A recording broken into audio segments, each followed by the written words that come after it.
오늘 주시는 하나님 말씀 고린도후서 6장 1절부터 13절까지 말씀입니다. 우리 한 절씩 읽겠습니다. 우리가 하나님과 함께 일하는 자로서 너희를 권하노니 하나님의 은혜를 헛되이 받지 말라. 이르시되 내가 은혜 베풀 때에 너에게 듣고 구원의 날에 너를 도왔다 하셨으니 보라 지금은 은혜 받을 만할 때요 보라 지금은 구원의 날이로다. 우리가 이 직분이 비방을 받지 않게 하려고 무엇에든지 아무에게도 거리끼지 않게 하고 오직 모든 일에 하나님의 일꾼으로 자천하여 많이 견디는 것과 환난과 궁핍과 고난과 매맞음과 갇힘과 난동과 수고로움과 자지 못함과 먹지 못함 가운데서도 깨끗함과 지식과 오래 참음과 자비함과 성령의 감화와 거짓이 없는 사랑과 진리의 말씀과 하나님의 능력으로 의의 무기를 좌우에 가지고 영광과 욕됨으로 그러했으며 악한 이름과 아름다운 이름으로 그러했느니라. 우리는 속이는 자같이 참되고 무명한 자 같으나 유명한 자요 죽은 자 같으나 보라 우리가 살아있고 징계를 받는 자 같으나 죽임을 당하지 아니하고 근심하는 자 같으나 항상 기뻐하고 가난한 자 같으나 많은 사람을 부유하게 하고 아무것도 없는 자 같으나 모든 것을 가진 자로다. 고린도인들이여 너희를 향하여 우리의 입이 열리고 우리의 마음이 넓어졌으니 너희가 우리 안에서 좁아진 것이 아니라 오직 너희 심정에서 좁아진 것이니라. 함께 읽겠습니다. 내가 자녀에게 말하듯 하노니 보답하는 것으로 너희도 마음을 넓히라. 아멘. 2019년도에 뉴욕에서 런던으로 가는 비행기 안에 잭이라고 하는 남자가 탔습니다. 잭은 좀 편안하게 가기 위해서 1등석 티켓을 끊었습니다. 그 같은 비행기에 바이올렛이라고 하는 88세의 할머니도 탔습니다. 그 공항 로비에서 이 잭은 그 할머니를 봤던 모양입니다. 그리고 이야기도 몇 마디 나누었나 봅니다. 그리고 이제 탑승을 하는데 그 88세의 할머니가 이코노미석에 앉은 것을 보고 잭은 자기의 1등석 좌석을 내어주었습니다. 그래서 그 할머니는 1등석으로 가가지고 편안하게 7시간 동안 비행을 했고, 그리고 잭은 그 할머니가 앉아야 할 그 이코노미석에 가서 그 화장실 옆에 있는 좌석에서 7시간 비행을 했습니다. 자, 이 기사가 많은 사람들에게 감동을 준 것은 이렇게 하는 것이 결코 쉬운 일이 아니기 때문입니다. 그 누가 이렇게 할 수가 있겠습니까? 그 누가 자기의 좋은 자리를 다른 사람에게 내어주고 좋지 않은 자리에 앉겠습니까? 그런데 우리에게 이렇게 자기의 자리를 내어주신 분이 계십니다. 그분이 누구신가요? 우리 주 예수 그리스도이십니다. 비행기 좌석이야 목적지는 같잖아요. 좀 넓은 좌석에 앉아가든 좁은 좌석에 앉아가든 결국은 목적지는 같잖아요. 그러나 우리 예수님께서 우리에게 바꾸어 주신 그 자리는 지옥으로 갈 수밖에 없는 자리에 있는 우리가 천국으로 가는 자리로 바꾸어진 것입니다. 그리고 1등석 좌석이야 우리가 지금까지는 한 번도 못 타봤지만 그러나 마음만 먹으면 1등석 티켓 끊을 수 있잖아요. 우리가 마음만 먹으면, 그렇죠? 그런데 구원의 자리는 우리가 마음 먹는다고 얻을 수 있는 자리가 아니에요. 우리가 우리의 실력으로, 우리의 능력으로, 우리의 자격으로 얻을 수 있는 자격이 아니에요. 자리가 아니에요. 그러니까 하나님께서 자격 없는 우리에게 거저 주신 선물이죠. 그걸 은혜라고 부르죠. 나의 죄의 자리, 죄인의 자리에 예수님께서 앉으시고 그리고 예수님의 자리, 그 의의 자리에 우리를 앉혀주신 것, 그걸 하나님의 은혜라고 부르죠. 우리는 하나님의 은혜를 받은 사람들이에요. 그래서 우리는 그 은혜를 헛되이 해서는 안 된다라는 말씀입니다. 자, 오늘 말씀 1절 말씀 자, 함께 읽겠습니다. 우리가 하나님과 함께 일하는 자로서 너희를 권하노니 하나님의 은혜를 헛되이 받지 말라. 하나님의 은혜를 헛되이 받지 말라. 이코노미석에 내가 앉아 있는데 1등석 좌석에 있는 자가 자리를 바꿔줘서 내가 1등석 좌석에 앉게 됐어요. 근데 여전히 내가 이코노미 좌석의 그 크기만큼 앉으려고 막 이렇게 쪼그려 앉아 있고, 이코노미 좌석에서 받는 그 서비스 수준으로만 만족하고 산다면 그 은혜를 헛되이 받는 것이죠. 죄인의 자리에 예수님이 앉으시고, 그리고 예수님의 자리, 그 의의 자리에 우리를 앉혀주셨는데, 우리가 여전히 은혜를 받았으면서도 죄인의 자리에 있는 것처럼 산다면 그 하나님의 은혜를 헛되이 받는 것입니다. 우리는 하나님의 은혜를 헛되이 받아서는 안 됩니다. 하나님의 은혜를 헛되이 받지 않는 사람은 그러면 어떤 사람일까요? 자, 1절 말씀을 다시 한번 보겠습니다. 자, 읽을까요? 우리가 하나님과 함께 일하는 자로서 너희를 권하노니 하나님의 은혜를 헛되이 받지 말라. 바울은 자신을 표현하기를 하나님과 함께 일하는 자라 그랬어요.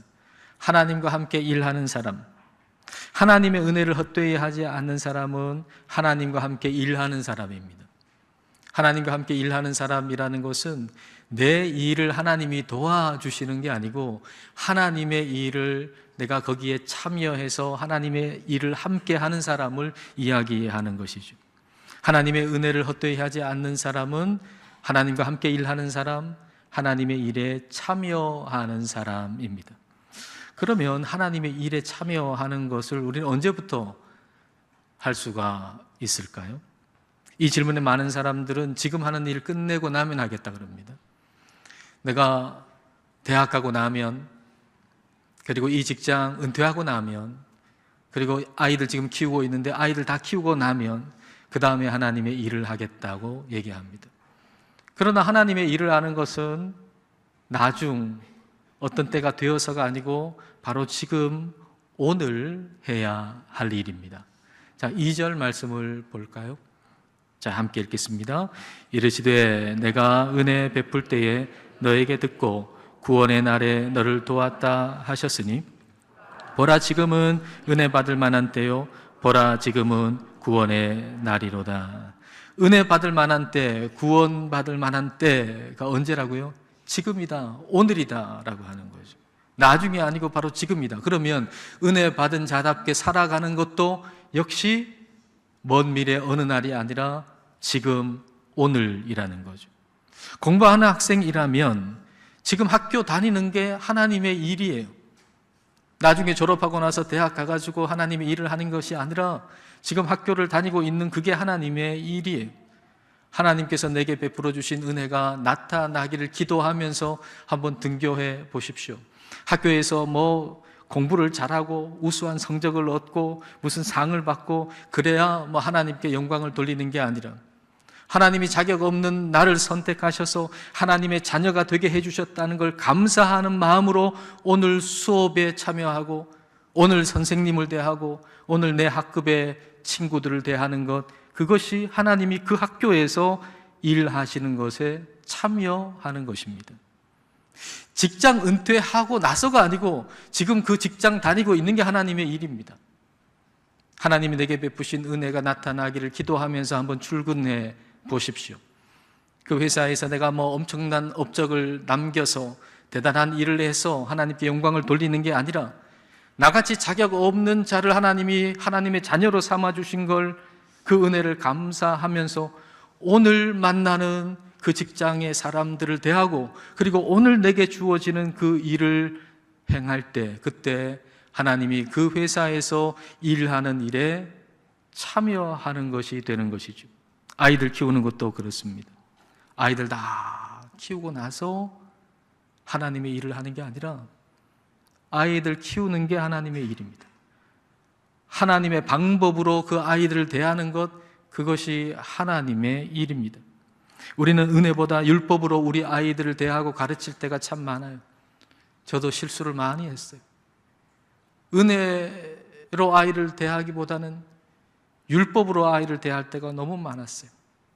꼭 이렇게 얘기는 하지 않았지만 이렇게 얘기한 것과 똑같은 거죠. 너 교회에 가서 이렇게 행동해야 돼. 그래야 어른들한테 사랑받아. 그러니까 이건 다시 얘기하면 네가 어떻게 행동하느냐에 따라서 네가 어떤 사람인가가 결정돼, 그 말이죠. 여기 은혜가 어디 있어요? 우리가 아이들 키울 때 그러잖아요. 교회 가서 이렇게 행동해야 너 칭찬받는다. 너 아빠의 체면이 좀 선다. 뭐 이렇게 하잖아. 네가 행동하는 거에 따라 네 존재가 결정난다고. 우리는 전혀 은혜와 상관없이 아이들을 가르치잖아요.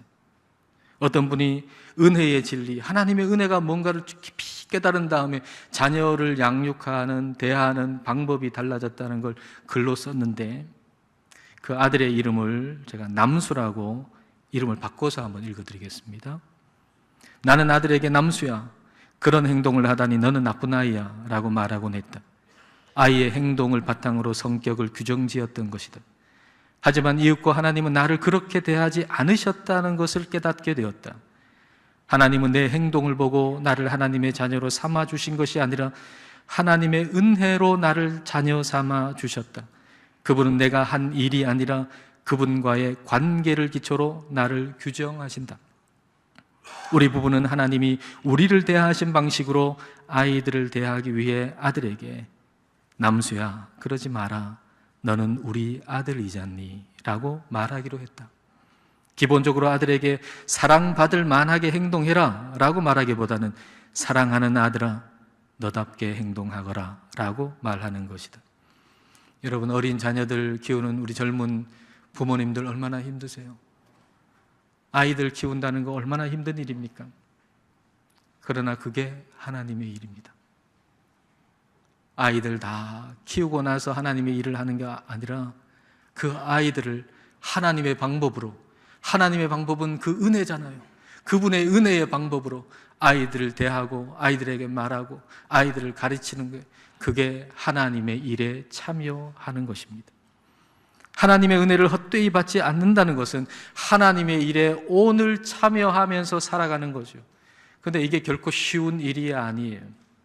만일 여러분의 신앙생활이 주객이 전도돼가지고 내가 하는 일을 하나님이 도우신다 라면서 여러분 신앙생활을 하고 있다면, 여러분 뜻대로 여러분 마음대로 살다가 좀 일이 안 되면 그때서야 비로소 하나님께 도와달라고 기도할 겁니다. 그리고 그 기도도 내가 원하는 대로 되게 해달라고 하는 기도일 겁니다. 이거 얼마나 쉬운 일입니까? 우리 본성대로 하는 거거든요. 바위 앞에서 비는 사람도 그렇게 하거든요. 그러나 주님의 일에 내가 참여한다라고 하는 것을 생각하면서 살아가는 사람은 항상 주님의 뜻을 구하지요.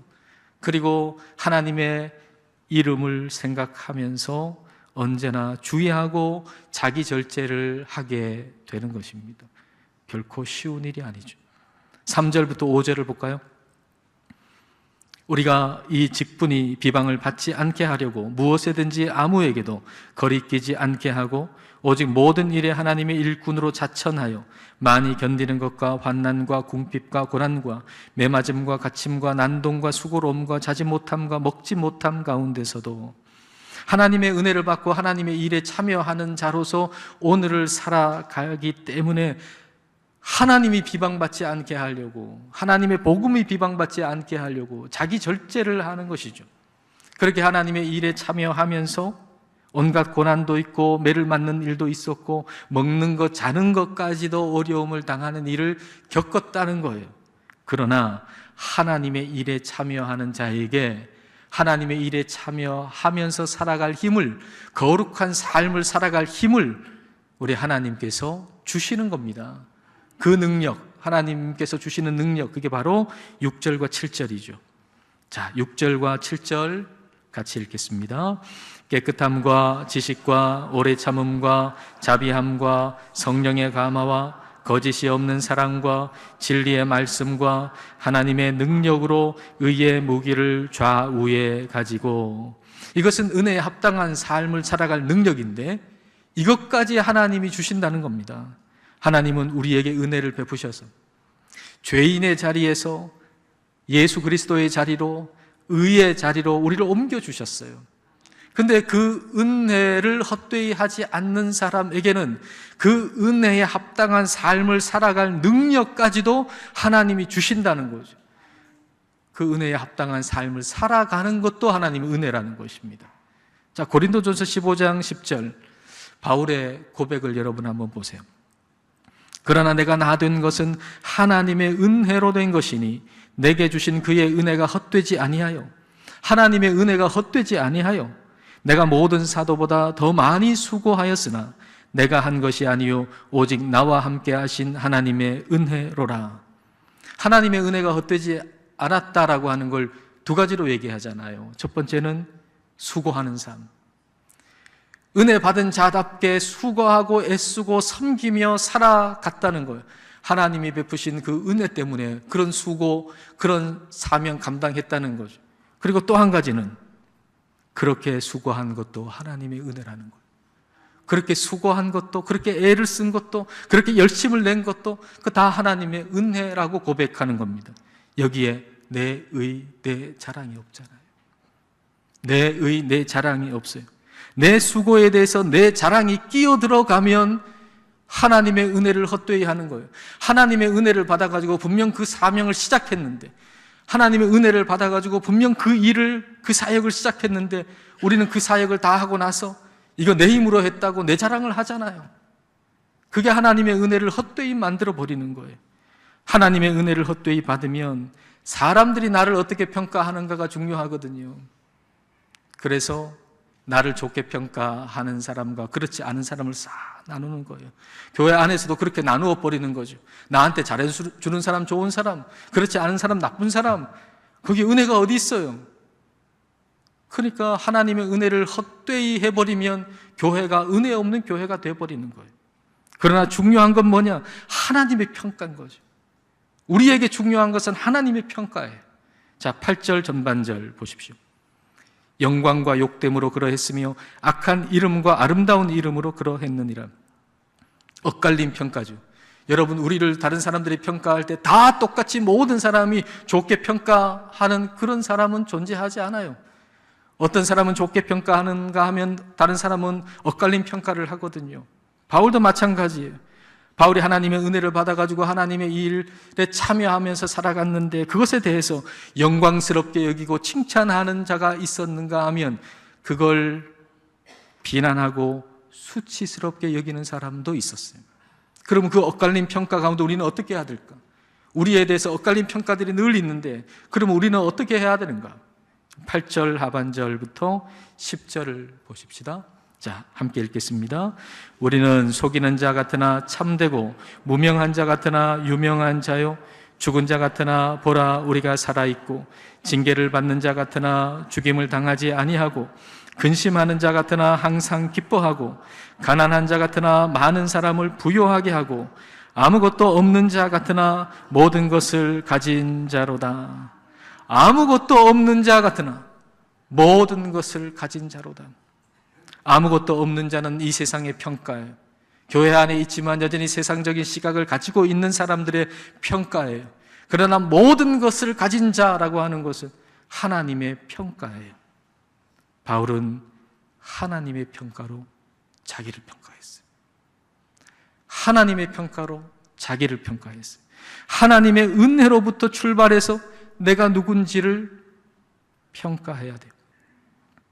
여러분, 우리는 하나님의 은혜로부터 출발해서 내가 누군지를 평가해야 돼요.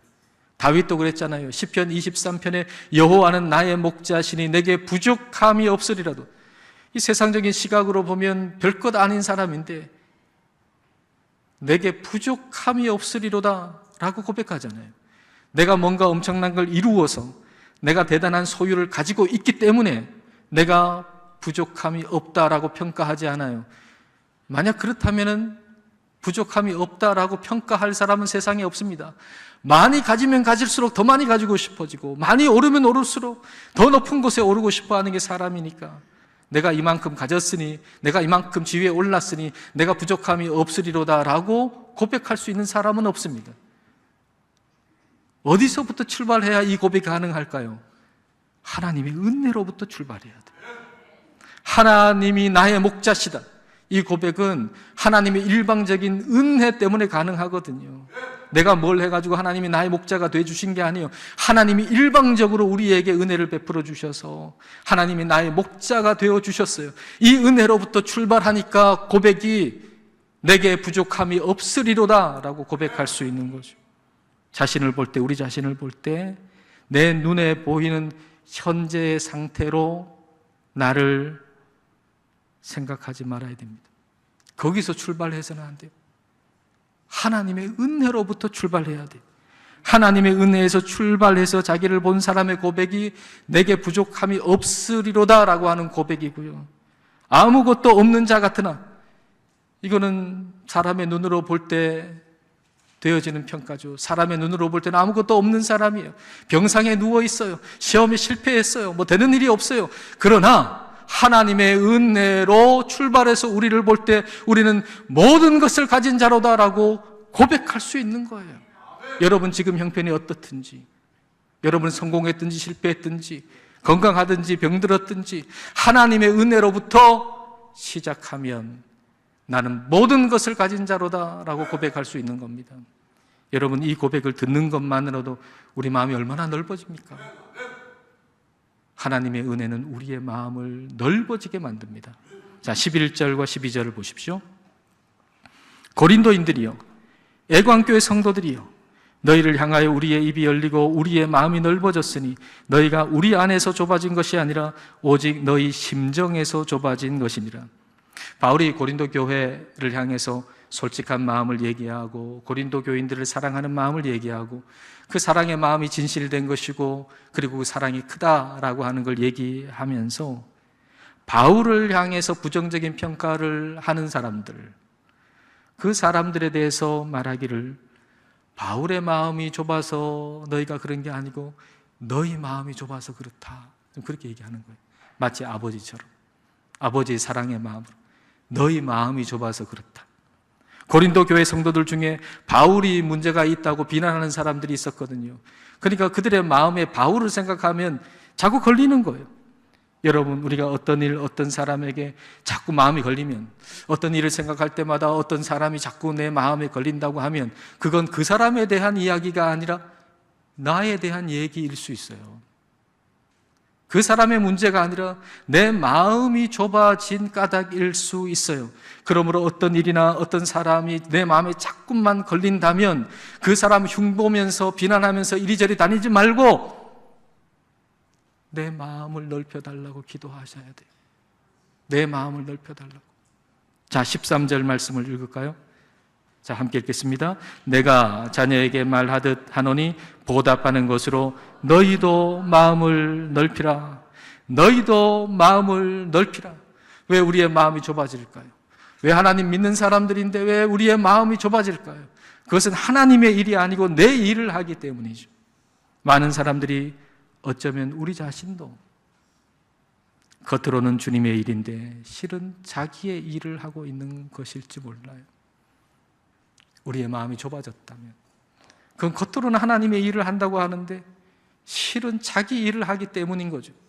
빌립보서에서 그런 사람들이 있었잖아요. 겉으로는 주님의 일을 하는데 실은 자기 일을 하고 있었던 거죠. 그래서 바울을 시기했어요. 바울이 전도하고 막 열매도 많고 그러니까 바울을 시기하고 질투했어요. 자기의 명성, 자기의 이름을 위해서 그들은 복음을 전했던 것이죠. 그러니까 바울이 뭐 복음 전하면서 막 성과가 좋으니까 그러니까 바울을 질투했어요. 그리고 바울이 감옥에 갇혔어요. 이참에 우리가 열심히 사역을 해가지고 우리 명성을 높이고 그러면은 바울은 굉장히 타격을 입을 것이다. 그렇게 생각했던 거죠. 속 좁은 생각이죠. 하나님의 은혜를 헛되이 받는 거죠. 바울은 하나님의 일에 참여한 사람이에요. 바울은 하나님의 일에 참여했기 때문에 다른 사람들이 나에 대해서 좋은 동기로 그렇게 하든지 나쁜 동기로 그렇게 하든지 어찌 됐든지 그리스도를 전파하는 것이기 때문에 나는 기쁘고 또 기쁘다라고 얘기한 겁니다. 그게 넓은 마음이죠. 사실 하나님을 믿는 사람들은 마음이 좁아질 수 없습니다. 왜냐하면 우리 인생 자체가 하나님의 일이기 때문이에요. 여러분의 인생 자체가 하나님의 일이기 때문이에요. 시편 23편에 다윗이 뭐라고 고백하나요? 자기 이름을 위하여 의의 길로 인도하신다고 노래하잖아요. 자기 이름을 위하여, 하나님이 하나님의 이름을 위하여 나를 의의 길로 인도하신다. 내 인생이 어떻게 되느냐라고 하는 것은 하나님의 이름이 걸려 있는 일이다, 그 말입니다. 내 인생 살아가는 것, 그것은 내 일이 아니라 하나님의 일이다, 그 말입니다. 여러분, 우리의 인생 자체가 하나님의 일이에요. 내 인생이 나의 것일 때의 스케일하고 내 인생이 하나님의 것이어서 하나님의 일일 때의 스케일이 어떻게 똑같겠습니까? 그렇다면 그때의 마음이 어떻게 똑같을 수 있겠습니까? 내 인생이 나의 것이라고 생각하는 사람의 마음의 스케일과 내 인생의 모든 것은 하나님의 일이라고 생각하는 사람의 마음의 스케일이 어떻게 똑같겠습니까? 우리 인생 자체가 하나님의 일이에요. 그러므로 속 좁은 생각에서 벗어나십시오. 두려움에서, 염려에서도 벗어나십시오. 우리의 인생 자체가 하나님의 일이니까 하나님께 완전히 맡겨드리고 하나님을 완전히 의지하고 그리고 마음을 넓게 하십시오. 이것이 하나님의 은혜를 헛되이 받지 않는 것입니다. 저와 여러분은 하나님의 은혜를 받은 사람들입니다. 하나님의 은혜를 받은 자답게 살아가시는 저와 여러분 되시기를 축복합니다. 기도하시겠습니다. 이 시간 죄인의 자리에 있던 우리를 예수님의 자리, 그 의의 자리와 바꾸어 주신 주님의 은혜를 생각하십시다. 그리고 이제 그 은혜에 합당한 삶을 살기를 기도합시다. 주님의 일에 오늘 참여하여 살기를 기도합시다. 우리 인생 자체가 하나님의 일이라는 걸 우리가 알고 마음을 넓혀 살기를 이 시간 함께 기도하시겠습니다.